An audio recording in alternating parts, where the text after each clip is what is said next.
Hello my dear students, how are you all? Hope everyone is doing good. So today I'll be taking up the second chapter of class 8. This is a poem from Aesop Fables, The Ant and the Cricket. Now what are fables? Fables are short moral stories in which the characters are mainly played by the animals. Okay, in this poem the first main characters are the ant and the cricket, as you can see it in the title itself. So I'll just tell you the summary and read out the poem for you all once. So let me first read out the poem. A silly young cricket, accustomed to sing through the warm sunny months of gay summer and spring, began to complain when he found that at home his cupboard was empty and winter was come. Now here, as I have already read out, a silly young cricket. So a cricket is quite silly in the sense he is lazy too. He is silly and he is very lazy. Okay. And through the warm summer, sunny months of gay spring and summer and spring, began to complain when he found that at home his cupboard was empty and winter was come. So what does this cricket do is, he sings around the whole summers and he doesn't plan anything for his future, that is the winter time to become. So in the winters what happens is, he finds his cupboard to be empty. Why is it empty now? As he has not collected anything for winters. Not a crumb to be found on the snow covered ground. Not a flower could he see, not a leaf on a tree. Now the cricket moves out of his house and he searches for some food. Okay, but what does he see is, there is nothing to be found outside since everything is covered with the snow.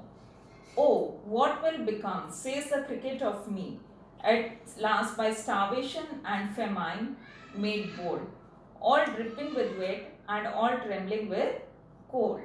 Now what has happened is, since the winters have arrived, it is covered with snow everywhere.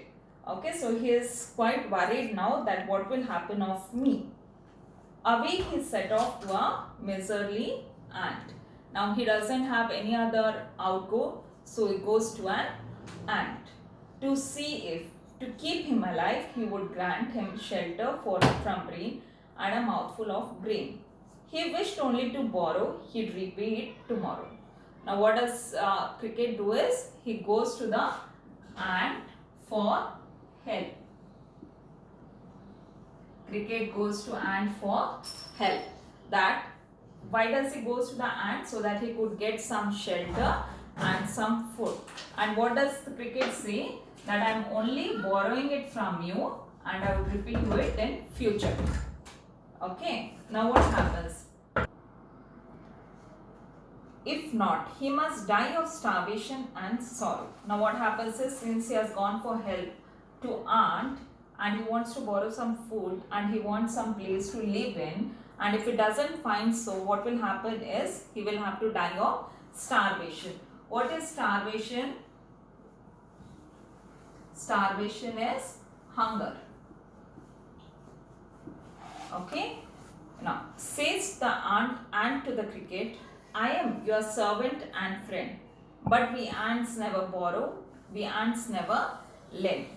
Now what happens is, the cricket has gone to the ant's house, and what does ant say is, though I am your friend, but ants never borrow nor they lend. What does he say is, ants never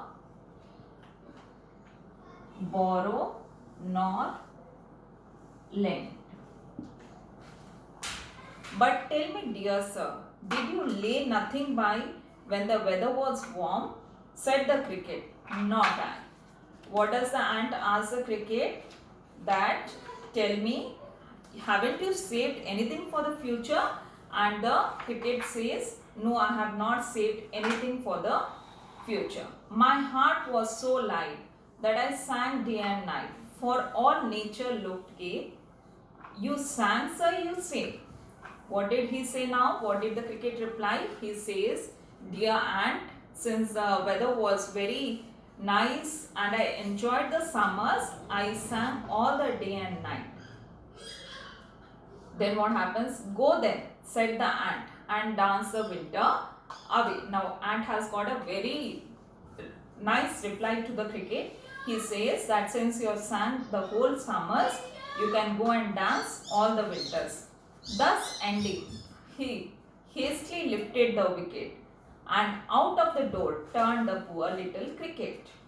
Though this is a fable of moral is good. If you live without work, you must live without food. So, lastly, what happens is the ant does not agree to help the cricket and he turns him out. So, what do we find in this poem is it is always better to plan for the future and save for your future. It is very well said that if you don't work, you will have to regret in future. I hope students the summary is clear.